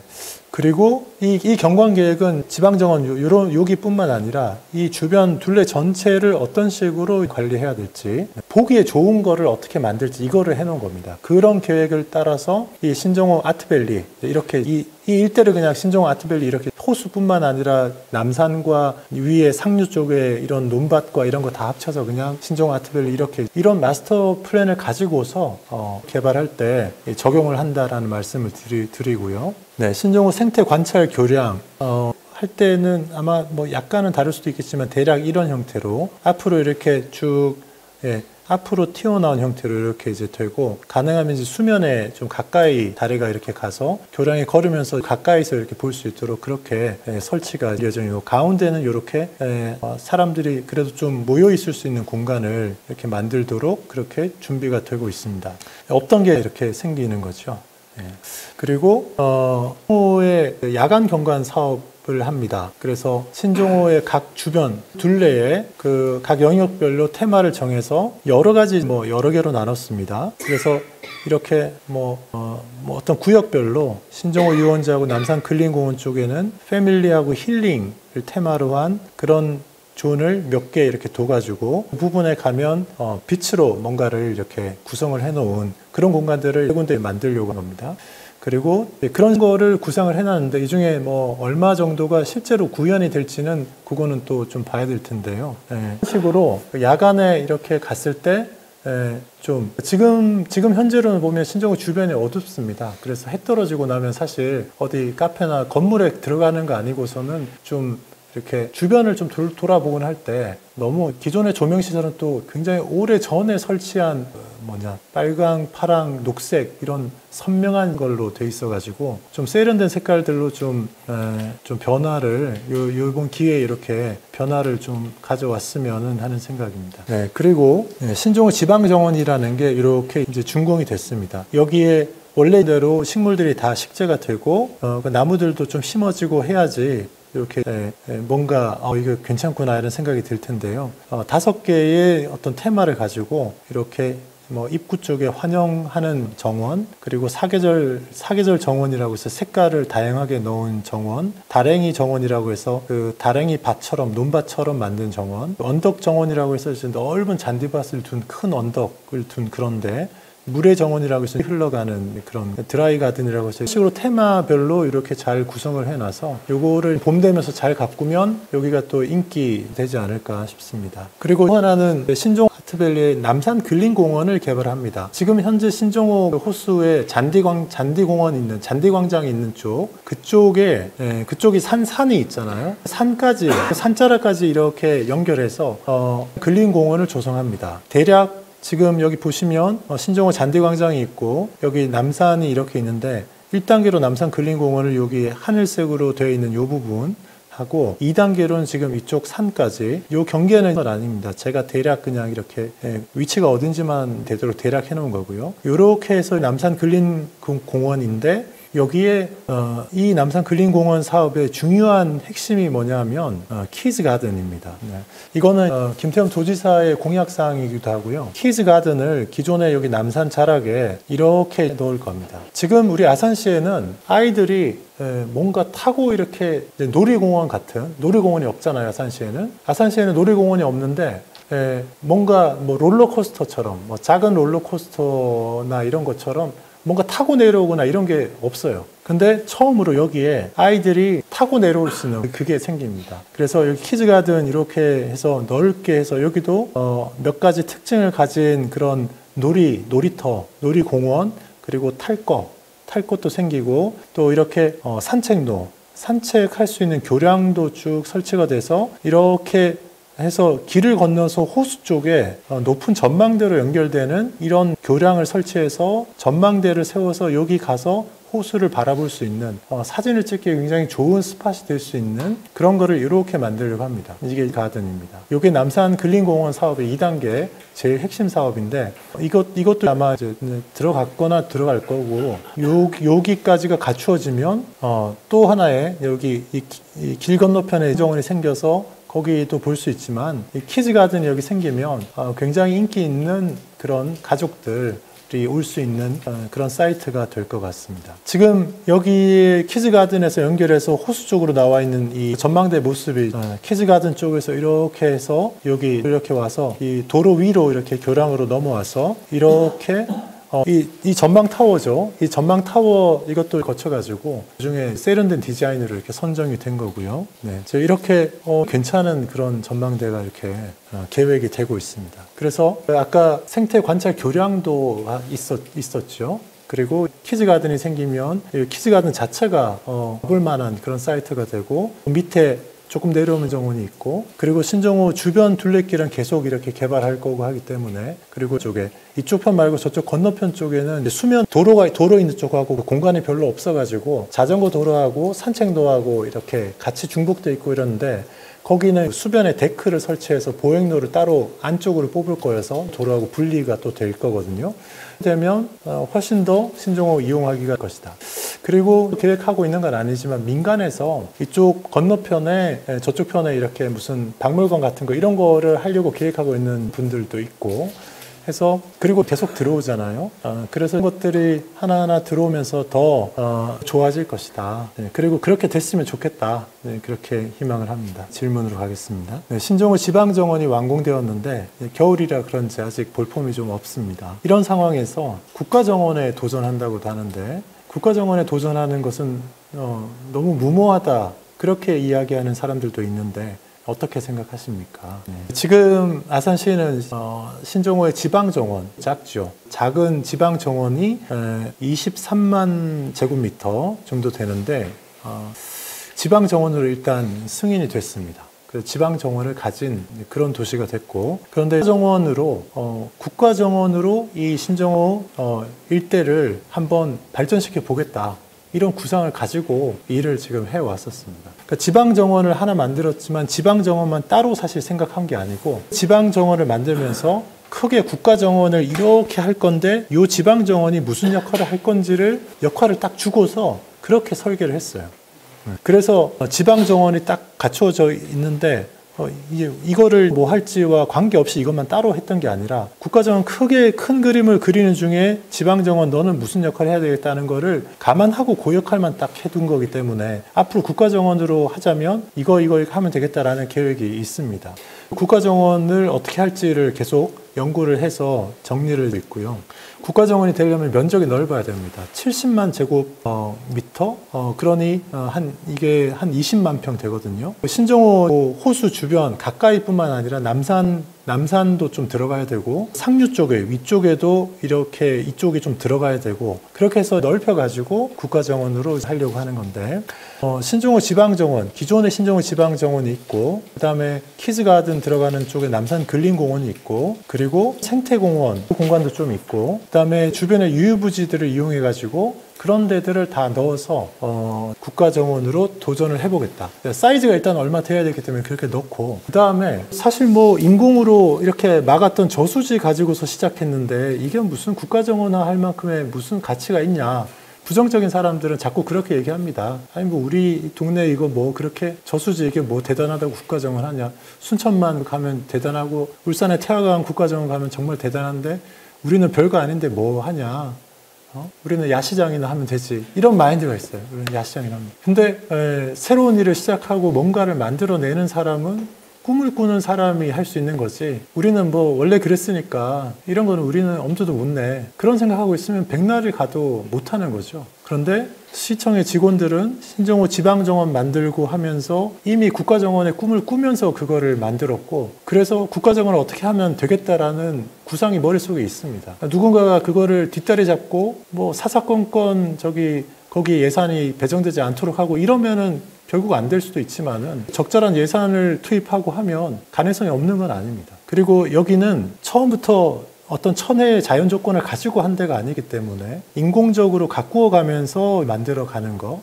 특별히 그래서 더더욱이나 사람의 그 창의성이 더욱더 중요한 것이고 그래서 이 신종호 국가정원의 방향은 그냥 자연환경만으로 국가정원이 되는 게 아니라 문화예술 융합형으로 특별한 융합형으로 새로운 거를 제공해주는 그런 돼야 되겠다. 그런 컨셉을 가지고 하는 것입니다. 그런 방향으로 가야만 또 가능해요. 안 그러면 그냥 저수지 있고 논 있고 산 있는데 누가 이런 데가 뭐 한두 군데입니까? 국가정원도 그냥 되겠어요? 그러니까 그냥은 안 되는 거예요. 그래서 제가 예술 분야 다룰 때 얘기했지만 백인 백색전 같은 거 이용해서 뭐 3달씩 그런 전시회를 이 신종호 아트밸리에서 열었어요. 그런 게 규모 큰 갤러리는 하나 없지만 주변에 있는 카페 공간들을 갤러리화해서 하는 그런 창의적인 예술 사업 시도거든요. 그런 것들이 이 환경하고 어울려졌을 때 가치가 있는 것이지 그런 거를 시도를 할 생각도 하지 않고 그냥 이거 보고 논 있고 물 저수지밖에 없는데 여기에 무슨 국가정원 되냐 이렇게 얘기하는 거는 정말 없는 사람들의 이야기라고 할 수 있습니다. 그래서 저는 국가정원, 지방정원이 그 다음 단계로는 국가정원으로 가는 거를 추진해 나갔으면 하고 그거 하는 데는 예술이 뒷받침이 돼줘야 된다라는 거. 예. 그렇게 가면 국가정원 되는 게 쉽지 않습니다. 네. 그리고 지자체들마다 국가정원 도전하려는 데들이 지금 많이 생겨나고 있는데 창의적으로 도전해야 됩니다. 네. 그래서 저는 신종호 아트밸리라는 이름 가지고서 문화예술 융합형으로 이렇게 도전하면 가능성이 없지 않다. 네. 그렇게 생각합니다. 국가정원 구역은 이렇게 넓어져야 됩니다. 오른쪽에 보는 것처럼 이렇게 넓어져야 되고 남산 근린공원도 이렇게 들어가야 되고요. 신종호 국가정원의 어떤 마스터 플랜은 이미 있습니다. 초기부터 지방정원 만들 때부터 이 구상을 같이 했기 때문에 이 마스터 플랜은 있어요. 어떤 구역별로 이쪽 지금 신종호 잔디광장 있는 쪽은 예술의 정원, 이쪽은 물의 정원, 뭐 빛의 정원, 뭐 생태 정원, 시민 정원 이런 식으로 컨셉을 가지고서 각각의 이 어떤 요소마다 아기자기하게 뭔가 볼거리와 즐길거리가 있도록 이렇게 쭉 컨텐츠를 채워 넣는 것. 그 생태 정원 쪽도 지금은 그냥 논인데 이걸 잘 구성해서 뭔가를 만들어낼 구상들을 다 가지고 있습니다. 그래서 이런 구상을 가지고서 이거를 한 5년, 7, 8년 정도 안에 잘 완수를 해낼 수 있다 그러면 국가정원 타이틀을 얻을 수 있으면 최선이고 그렇지 않다 하더라도 국가정원으로 인정 승인이 되지 않더라도 이 정도의 어떤 컨텐츠를 갖추면 굉장히 사람들이 많이 찾아올 수 있는 그런 되지 않을까 싶습니다. 국가정원 구상하는 마스터 플랜 속에 있는 여러 어떤 스팟마다 있는 중요한 장소들인데 그것 중에 한 군데는 이런 데 있습니다. 물의 정원 쪽에 야외 공연장입니다. 수면에. 네, 이런 구상도 있습니다. 이거 마스터 플랜이니까 이거를 실제로 만들지 이거는 좀 모르지만 근데 이런 근사한 게 있어야 오는 거죠. 그래서 여기 날씨 좋을 때 공연도 하고 이런 거를 하자고 하는데 동의하는 사람이 있고 이런 거 뭐 하냐. 그냥 야시장에서 술이나 마시면 되지 하는 정도의 문화 수준을 가진 사람이 있기 때문에 그래서 저는 야시장에서 술이나 마시는 걸로 아산의 문화 수준을 그렇게 그냥 두고 싶지는 않습니다. 네. 이런 것들 있어서 사람들이 찾아올 수 있는 네. 그런 도시가 되면 좋겠다 싶습니다. 질문이에요. 네. 신정호 외에도 아산시에는 저수지, 호수가 많습니다. 균형 발전 차원에서 신정호만 발전시키지 말고 다른 데도 다른 저수지들도 수변 산책을 하거나 할 수 있는 공원으로 조성하는 사업이 필요하다고 할 수 있는데 아산시의 다른 저수지들은 어떻게 관리가 되고 있는지 네, 그 부분에 대해서는 신정호는 정말 아산시를 대표하는 어떤 관광지로 만들기 위해서 정말 집중하고 있는 곳이고 저수지 중에서도 제일 크고 주변이 하여튼 잘 갖추어져 있어서 지금 추가로 발전시키기도 좋은 곳인데 그렇지 않은 큰 저수지들이 아산시에 많습니다. 10개가 넘게 있는데요. 저수지들 중에서 이렇게 주거 지역하고 좀 가까이 있는 곳들은 또 수변 이렇게 산책하고 할 수 있는 산책로도 만들고 그런 생태공원을 하는 게 또 필요합니다. 그래서 그런 것들도 계속해서 하고 있어요. 그 중에서 아무래도 순위 많다 보니까 우선순위를 좀 따져야 되고 필요도 정말 필요한 곳인가도 좀 따져야 되는데 아무래도 가까이 곳 그런 것들이 우선순위가 되겠죠. 그래서 1에 해당하는 것들은 지금 은봉면에 포스코 아파트 바로 옆에 붙어있는 월랑저수지라고 있습니다. 월랑저수지 둘레길을 이렇게 정비하고 뭐 공원화하고 하는 사업들 이런 것들은 좀 시급하게 1순위로 하고 있는 거고요. 월랑저수지 옆에는 지금 현재 포스코 아파트 외에도 그 은봉 일반 산업단지하고 디지털 산업단지가 들어서면서 거기에 주거지역이 또 아파트들이 많이 들어올 예정으로 있습니다. 그래서 아파트 단지가 대규모로 밀집하게 되는 거기에 저수지가 바로 붙어 있기 때문에 주민들의 편익을 위해서 거기에 우선순위로 주변 생태공원 조성하는 사업을 하고 있고요. 또 봉제저수지라고 있습니다. 네, 봉제저수지라고 있고 거기 가면 봉제저수지의 동쪽 편에는 이미 전원주택들 같은 것도 쭉 들어서 있고 한데 그쪽도 일단 1순위로 들어가 있어요. 왜냐하면 저수지가 둔포에 가깝고 봉제저수지 바로 옆부분으로 그쪽으로는 하여튼 산업단지가 지금 계속해서 예정으로 있습니다. 그래서 단지가 들어오면서 또 주거시설이 들어올 수도 있기 때문에 그쪽도 좀 순위가 좀 앞서서 있고요. 그리고 송악저수지는 거기에는 아산으로선 제일 청정지역이고 제일 산지입니다. 거기는 도시개발 사업이 될 일은 없습니다. 주변에 전원주택 같은 것들이 조금 들어오긴 하는데 거기가 경관이 또 좋다 보니까 거기는 또 이렇게 또 1순위로 거기 주변에 개발하고 올해 이미 황토길도 잘 개발했어요. 폭이 아주 넓은 대전에 어디 개죽산인가 유명한 황토길이 있는데 거기보다 폭이 2배 정도는 되는 황토길 2배는 되고 길이도 2점 몇 킬로 되는 좋은 황토길을 해서 올해 그 날씨 좋을 때 이미 황토길 걷기 대회 행사도 한번 했습니다. 거기는 잘 갖춰져 있고요. 그리고 이제 여기 도심에서 좀 가까운 염치저수지 주변에도 주택 같은 것들이 좀 많은데 거기도 사업이 거기가 완료가 됐습니다. 왜 저수지들은 사람들이 주변에 많이 사는지 이런 거 좀 따져가지고 개발이 돼야 되겠고요. 예를 들어서 저수지, 이순희의 신유저수지 같은 경우 거기는 신유저수지 바로 건너편 KTX 선로 바로 옆에 거기 지금 충남 경제자유구역이 거기 될 걸로 그렇게 계획이 되어 그래서 신유저수지 같은 경우도 경제자유구역이 설치되고 주변에 배후도시가 뭔가 생기고 이러면 사람들이 호수 옆에 가서 이렇게 호수 경관 보면서 뭐 차도 마시고 하는 그런 수요가 있기 때문에 그쪽도 개발이 또 될 수 있을 것 같습니다. 이런 식으로 권역별로 저수지를 수변 생태공원화하는 거 시민들을 위해서 그리고 또 신정호에 가까이 있지 않은 또 어떤 균형 발전 차원에서도 이런 저수지들 수변 생태공원 조성하는 것들을 하여튼 꾸준히 해가야 될 것 같습니다. 네, 좀 전에 제가 궁평저수지, 송악저수지라고도 하고 궁평저수지라고도 하는데 정식 이름은 궁평저수지입니다. 우리가 보통 송악저수지라고 하고 겨울철에 빙어 잡으러 많이 가고 또 낚시꾼들이 여기 또 많이 오고 합니다. 저수지의 둘레를 걷는 길을 이렇게 계속 조성하고 있습니다. 숲길 등산로도 이렇게 조성했고 수변길 이렇게 조성하고 최근에 올해 하여튼 완료한 게 맨발 황토길 2km 거리 이렇게 계족산보다 훨씬 더 폭 넓게 이렇게 조성을 해놨습니다. 이 아래쪽에 있어요. 그리고 여기서 씻는 데랑 신발 보관하는 이런 데 있거든요. 정말 우리나라는 복받은 게 우리나라 사람들은 신발 도도 안 훔쳐갑니다. 네. 미국에서는 상상할 수 없는 일인데 네. 여기 주차장 공간이 있어가지고 이렇게 오면 지금 날씨가 좀 추워져가지고 이용자들이 조금 적어졌을 것 같은데 날씨가 풀리고 이러면 여기 가시면 아주 좋을 것 같습니다.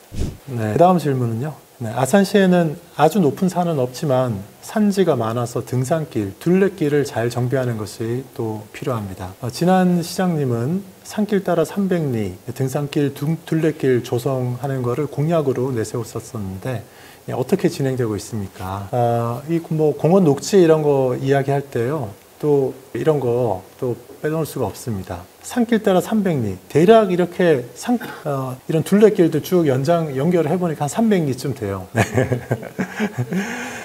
은근히 길이 많습니다. 다니는 길이 많아요.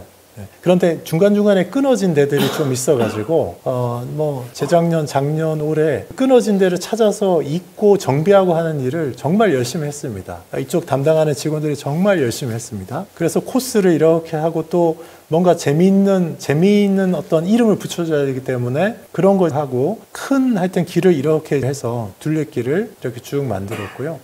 이런 작업을 하기 전에도 이미 오래전부터 야산 지역에는 배태망설 이런 게 있습니다. 배방산, 태악산, 만경산, 설화산 하루에 20km 정도 되는데 배태망설 쫙 종주하는 거 산이 높지 않아 가지고 가능합니다. 네. 이거 괜찮은 운동이에요. 한 20km 정도 되는데 배태망설 오늘 했다, 완주했다. 사람들이 그렇게 하고서는 페이스북이나 이런 데 사진 올리고 뭐 이런 거 많이 합니다. 배태망설, 또 뭐 설광봉도. 배태망설이 제일 인기가 많고 설광봉도는 그것보다는 조금 덜한데, 여기도 뭐 설화산, 봉수산, 네, 도고산.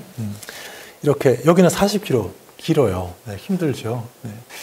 이런 식으로 이미 사람들이 많이 다닌 그런 길들이 있습니다. 그리고 등산길은 아니지만 또 이런 트레킹 할 수 있는 코스 이런 게 많습니다. 많아요. 아주 많이 있습니다. 곡교천 변을 걷는 것도 있고 또 특히 아산은 다른 곳보다 백이종군길이 있어요. 백이종군길. 백이종군길 둔포에서 충사 쪽으로 오는 충해길 그리고 개바위에서부터 서쪽에 개바위에서부터 이렇게 현충사 쪽으로 오는 효해길 그리고 현충사에서부터 남쪽으로 가는 그 구국의 길 이제 그런 백이종군길 세 갈래 백이종군길 포함해서 이런 길을 뭐 신정호수변길 이것도 5km거든요. 1시간 부지런히 걸으면 되는 길. 신정호에 와서 한 바퀴 1시간 동안 걷는 사람은 굉장히 많습니다. 그러니까 이런 길을 걷는 거 이런 길을 찾아서 걸으면서 건강을 관리하고 할 수 있는 그런 좋은 산책로가 아주 많다라는 거, 제가 이렇게 말씀드릴 수 있겠습니다. 이거는 공무원들이 하여튼 열심히 합니다. 정말 열심히 해요. 수요가 많기 때문에 정말 열심히 합니다. 그리고 잘 되어 있습니다. 그리고 뭐가 불편한 게 있으면 공무원들한테 부서에 이야기하면 정말 잘 정비를 해줍니다. 그다음 지난 산길 따라 300리 공약과 함께 물길 따라 200리 자전거 길 조성도 공약으로 내세웠어요. 그 사업은 어떻게 진행되고 있습니까? 이 일도 뭐 시장이 누가 내느냐에 관계없이 이거는 하는 겁니다. 왜냐하면 이것도 시민들의 수요가 너무 많아요. 네. 그래서 지금 여기 이미지가 조금 흐릿한데 곡교천변을 크게 세 가지가 있어요. 곡교천변을 따라서 저 삽교천까지 쭉 가는 자전거 길이 있습니다. 이게 중요한 자전거 길이고요. 또 하나는 여기 이르렀을 때 여기서부터 이 해안선을 따라서 아산만 걸메리 해변으로 해서 아산호로 해서 평택 쪽까지 쭉 가는 호수 따라서 쭉 가는 있습니다. 중간에 데가 있어가지고 그거 연결하는 작업을 이렇게 했었어요. 그리고 또 하나는 삽교호에서 이 아래쪽으로 예산 쪽으로 내려가는 겁니다. 삽교호를 거슬러 가지고 이렇게 해서 이 자전거 길을 크게 삽교호 주변과 아산호의 길을 옆을 따라서 쭉 가는 길 그리고 곡교천을 따라서 저 위에 산 쪽으로까지 쭉 가는 길 이렇게 자전거 길을 막힘이 없이 이렇게 다닐 수 있도록 하고 자전거 길 가는 중간중간에 같은 거 쉼터 설치해 가지고 이용할 수 있도록 하는 이런 작업을 공무원들이 열심히 하고 있습니다. 시민들이 이거 즐길 수 있게. 그래서 이거 다 연결이 좀 안 된 부분이 여기 있는데 거기도 연결을 좀 하고 해서 이제 스피드를 겨루는 자전거 경기는 하기는 좀 어렵겠지만 활동으로 하는 그런 자전거 대회도 여기서 많이 열리고 하면 좋겠다 그런 생각이 있습니다. 이렇게 제가 꼭지까지 다뤘고요. 오늘 포럼에도 이렇게 참석을 해주셨는데 네, 혹시 이렇게 참석해 주신 분들 중에서 뭐 다른 내용과 관련해서 질문이 있으시면 또 질문하셔도 좋겠습니다. 네, 매번 저희가 또 편안하게 이렇게 이야기를 좀 했거든요. 혹시 말씀하실 분 있으면 좀 하셔도 좋겠습니다. 네. 이 자연적인 것을 주로 말씀하시는 것 같은데요. 네. 신정호 주변에 새로운 건축물을 전시할 수 있는 건축물들을 지어서 그걸 상징화할 수 있게끔 그런 계획은 안 세워보셨어요? 주변에 그래서 그런 뭔가 눈에 띄는 상징적인 건물들도 좀 있으면 좋지 않습니까? 근데 지금 지자체마다 어느 한 군데에서 전망대 세우면 그 옆에서 더 높은 데 세우고 뭐 이래가지고 지금 그것도 되기는 하는데 사실 그런 게 또 있긴 있어야 되거든요. 네. 그래서 아까 제가 하여튼 보여드린 것 중에 국가정원 만드는데 거기 물의정원에 그런 수상 공연장 같은 거 그런 것도 그리고 앞에서 아까 제가 키즈가든에서 연결돼서 이쪽으로 나온 전망대 이런 타워 같은 것들이 있고 그런 것들도 구상은 하고 있습니다. 그중에 몇 개나 실현할 수 있을지는 모르겠는데요. 그리고 조금 더 뭔가 큰 건물 큰 어떤 뭐 갤러리가 되던 뭐 그런 것들도 일단 민간에서 준비하고 있는 것도 좀 있어요. 그래서 시 입장에서는 좀 빨리 좀 들어와라 그렇게 요구하고 얘기하고 있는 것도 있고요. 그거는 하여튼 하나씩 더 좀 갖춰가야 될 것 같습니다. 그런 것들은. 지방정원이 언제 계획부터 시작이 된 거죠? 지방정원은 그거 계획돼서 공사 들어간 거는 한 4, 5년 될 거예요. 네. 그런데 처음에 한 4, 5년 전에 공사에 들어갔을 때는 국가정원 컨셉으로 크게 못 보고 그것만 공사한다고 생각하고 공사 계획을 너무 세분화해서 자잘한 걸 너무 많이 넣어놨어요. 온갖 거를. 그래서 그거를 설계를 딱 봤을 때 국가정원 할 거를 생각하고 보면 여기에 좁은 데다가 너무 많은 거를 그냥 쑤셔 넣어 놓은 거예요. 이거는 의미가 없다 해가지고 국가정원을 크게 할 때 한 부분을 딱 차지할 수 있도록 하기 위해서 설계를 완전히 새로 했죠. 재작년인가? 3년인가 새로 해서 그렇게 해서 지금 저기가 빛이 안 나서 그렇지 그래서 꼽히고 이렇게 되고 하면 이제 근사한 거예요. 그리고 국가정원 전체의 그림에서 딱 굉장히 중요한 거기 국가정원 되면 그 지방정원 있는 근처에 앞쪽에 거기에 물의정원인데 거기에 공연장 그거 만들자고 하는 거거든요. 그게 그런 것들이 하여튼 이렇게 되면 근사해질 겁니다. 돈 문제예요, 돈 문제. 지방정원에 다랭이론 뭐 그런 거 있잖아요. 네. 모나벨리 네. 윤경숙 대표가 박사 논문이 다랭이론의 정원 뭐 이런 거였거든요. 근데 아마 언젠가 가봤더니 그 양반이 거기서 뭘 하고 있더라고요. 아마 그 양반의 아이디어일 것 같아요. 많은 분들의 아이디어가 다 들어갔죠. 그리고 정원 설계하는 데는 진짜 우리나라의 정원 설계의 최고의 전문가가 사실은 그거를 맡아서 했기 때문에 어디 내놔도 부끄럽지 않은 그런 설계거든요. 제가 좀 신종호가 1923년에 그때 댐을 막아서 인공교수지라고 얘기를 했잖아요. 1923년에 댐을 막은 이유가 무엇이고 무슨 목적에 쓰려고 만들었는지 그리고 또 하나는 시조가 예를 들어 국가정원이 되기 위해서는 최소한 2급 수의 수조를 관리해야 되는데 물이 어디서부터 오는지 그러니까 생활 하수도로 들어와서 물이 만들어지는 것인지 아니면 아까 저수지로 그런 목적으로 만들어졌는지 이런 게 궁금해요. 왜냐하면 국가정원 되려면 애들 오구수 가지고 국가정원 하기는 좀 그러니까요. 어렵을 수도 있고 우리가 이제 내가 연구소 있을 때 물관리를 해보니까 물관리가 무지하게 어렵더라고요. 그러니까 온수가 이게 자꾸만 유입이 돼서 나가면 되는데 온수 유입량이 적으면 물 관리가 잘 안 돼. 여기에 온수는 내가 보니까 좀 위에서 그냥 좀 개천이 하나 있는 것 같더라고. 실개천 같은 것이. 개천이 양쪽으로 있습니다. 여기 경찰대학 쪽으로 쪽에 하나 있고 여기 이쪽으로 하나 있고 두 개가 천이 거기가 오염원이죠. 그래서 그쪽에 뭐 생활 하수 같은 것들이 그쪽으로 들어오는데 그래서 그쪽은 하수 광고 사업을 계속 꾸준히 하고 있습니다. 그래서 고기 일단 잡아야 되니까 양쪽을. 그리고 일단 이게 뭐죠? 만들어진 목적은 제가 알기로는 일단은 농업 용수 확보를 위해서 HS대 때 만든 걸로 그렇게 알고 있고요. 그리고 위에서 계속 들어오긴 들어오는데 사실 댐이라는 게 이렇게 있고 물이 위쪽으로 살짝 흘러 넘쳐서 이렇게 넘어가니까 퇴적물이나 뭐 이런 거는 쌓인 게 빠지질 않는 거예요. 그래서 준설도 사실은 엄청 해야 되고 그런 게 많아서 수질을 하는 거는 진짜 쉽지가 않아요. 그래서 하다 나온 얘기가 송악 저수진 물을 이쪽으로 끌어와서 물 바꾸자. 네, 그런 얘기. 충남 미래전략연구원 개원 기념 사업으로 8회에 걸쳐서 미래전략 포럼을 이렇게 했습니다. 오늘 마지막 8번째 포럼이었는데 함께 해주신 여러분께 감사드립니다. 오늘 포럼을 마지막으로 총 8회에 걸쳐서 충남 미래전략연구원 개원 기념 사업으로 진행했던 미래전략 포럼을 마무리하겠습니다. 이 포럼 자료가 다산시 발전을 위해서 잘 활용되었으면 하는 바람입니다. 함께 해주셔서 너무 감사합니다.